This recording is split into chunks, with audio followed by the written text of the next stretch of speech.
here.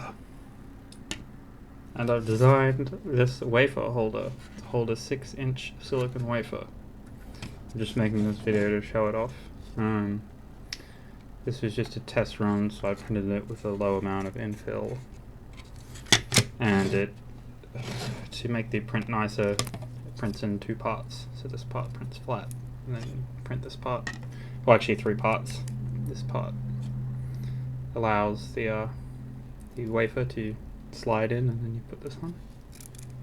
So it's just designed to be glued together. And this fits in here. I had to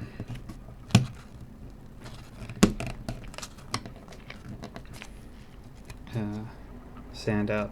I mean, once you remove the support from these, you have to sand it out a bit to actually fully clean it out. And you really have to force this in because I didn't put any margin in it, but it does make a nice tight fit. If you extend out to these corners, the ratio over this is the one side to the other is the golden ratio. So hopefully that will make it look nicer. And I've got to print another version.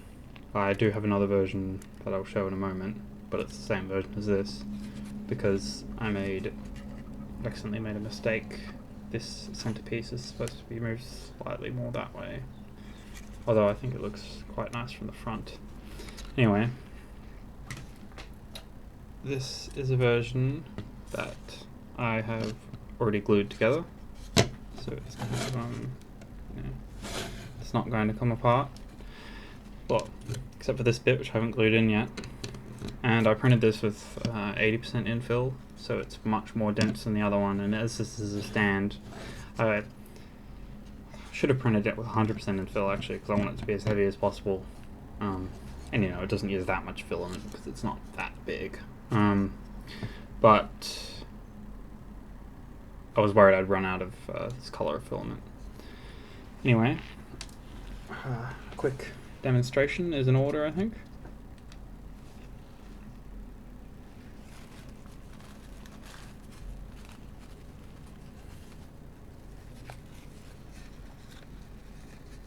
So here we have a wafer of MIPS R3010 floating point units from 1988.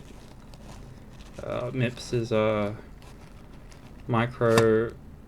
Ooh, should have been a bit more careful with it. I think it's alright though. Micro processor without interlocked or interlocking pipeline stages, I think.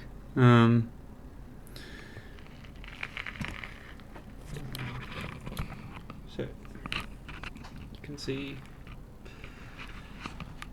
how it looks in the holder.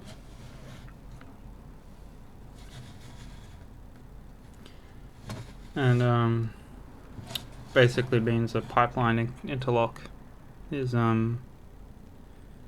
basically a mechanism that allows a central processing unit to, well, I guess it doesn't have to be a CPU, to detect dependencies between pipeline stages and sort of insert a bubble into the pipeline if there's a dependency that isn't yet met. At least I think that's what it is anyway. So MIPS CPUs don't have pipeline interlocks because it's a RISC CPU, reduced instruction set computer, I think. And a lot of people erroneously think that reduced instruction set computers have a lesser number of instructions in the ISA, the instruction set architecture, which that's completely false. They actually have a lower semantic gap. So the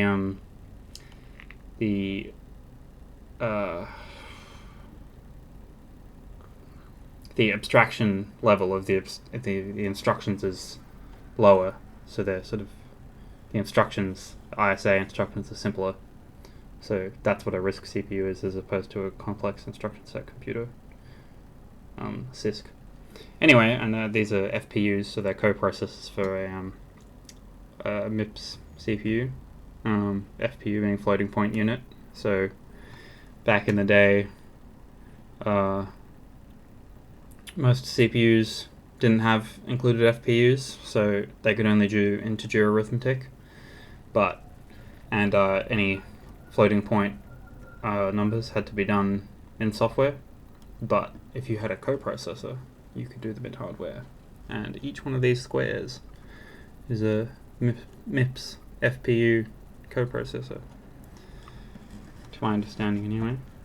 And so finally this piece just fits on top, and I've designed it so that it would be glued in. The only problem with that is that if you ever want to take it out, it will be quite hard, because the wafer is, of course, very delicate, because you can see the it's not really focused. Sorry, my fingers might look a bit, I've got some super glue on them. But you can see the silver part. It's quite thin. I think it's about 0.4 of a millimeter, and it's made of silicon, so it's kind of glass-like. Anyway, yeah, so it probably would be better to redesign it so that this clip could sort of clip in and not need to be glued in. But apart from that, I think it's turned out quite nicely, and it looks quite nice. And I'll be able to see this shimmer on my shelf. Anyway, thank you for watching.